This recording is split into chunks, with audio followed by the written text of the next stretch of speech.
Hi guys, welcome to the channel. And in this video, uh, I think a lot of people are not talking about the problems with a show like Dark.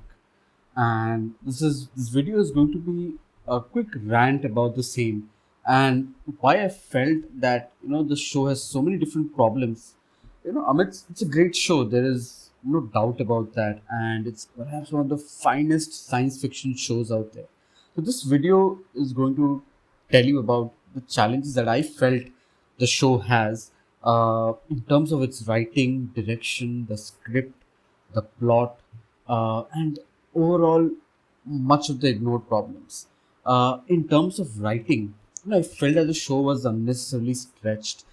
You can, if each episode is about an hour long, you can probably do the show in about 6 episodes. The show doesn't need to have 10 or 8 episodes, which is being the standard across all the 3 seasons. In fact, I think the first season has 10 episodes, the second and the third season have 8 episodes each. So clearly, the writers took note of that, but I felt that even the 8 episodes was a bit of a stretch.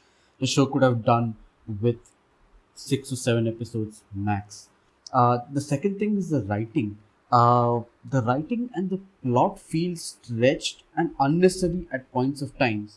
Now there are moments between the characters when they have an unnaturally long amount of pauses. I mean, why do you need so much of a pause?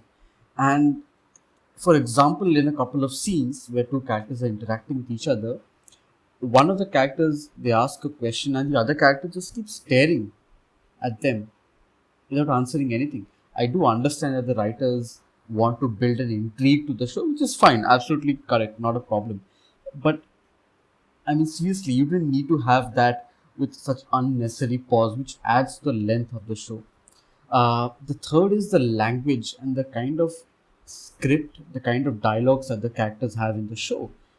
It's not direct, which is also okay, but then they veer too much on the side of symbolism.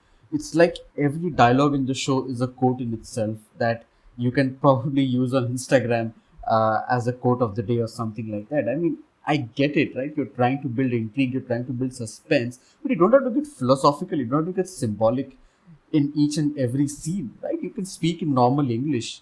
And I feel that while the German version of the show will have addressed these problems to a large extent, but the English version of the show, which is what a lot of people will watch, has a bunch of these problems. The fourth is cinematography. A lot of the episodes have these overhead drone shots of Winden, and these are long encompassing drone shots of the town, the forest, and the green cover in the show.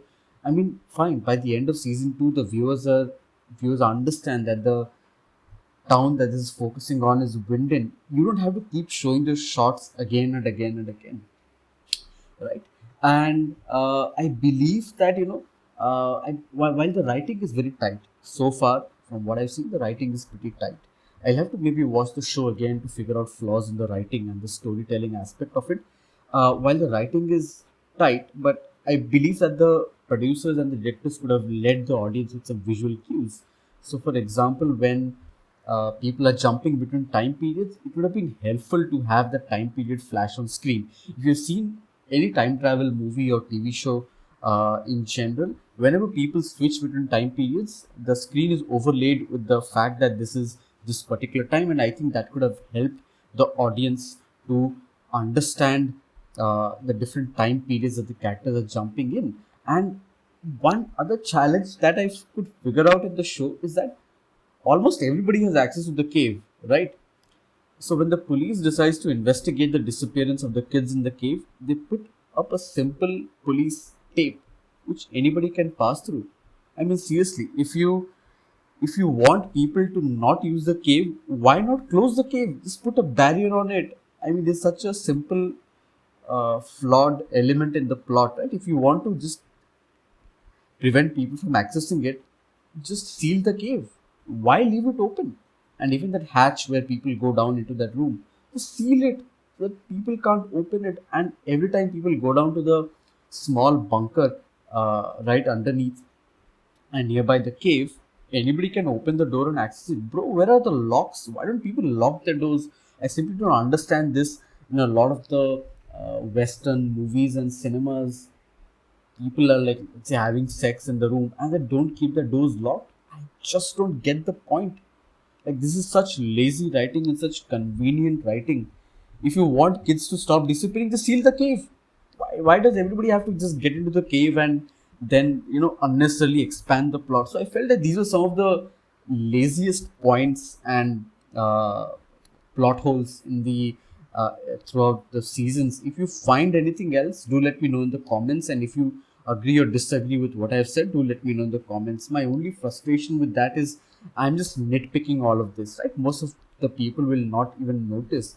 But if you deal with this, if you deal with this challenge at a point of time, I mean, then probably the writing could have been tighter and it would have provided for more intrigue. Sorry, one last point I forget to mention is that when people are discovering each other across different time periods, they don't call out to them. Like, for example, if my friend or family member goes missing and I spot them after a couple of years, I immediately shout out to them. Oh my God, I shout out to them by the names, and hopefully they'll recognize me. Over here, there's this long pauses. The characters just looking at each other. A bit of a spoiler. In the 1980s, when Katharina goes back in time to visit Ulrich at the psychiatric facility, she just keeps staring into him, and Ulrich doesn't even raise his head to look at Katharina, who's sitting right in front. Only when Katharina mentions Ulrich does he raise his head and look at Katharina. I mean, I just don't get it. If I see someone after a long time, I'll be jumping with joy, especially if that's a dear friend or a family member. So I don't know what on earth is happening over here. It's just that the writers have tried to build that tension again and again and again. And I felt that was a repetitive element in the story. If you agree, disagree, let me know in the comments. And if you like the kind of content I put out, do leave behind a like and subscribe to my channel. Cheers.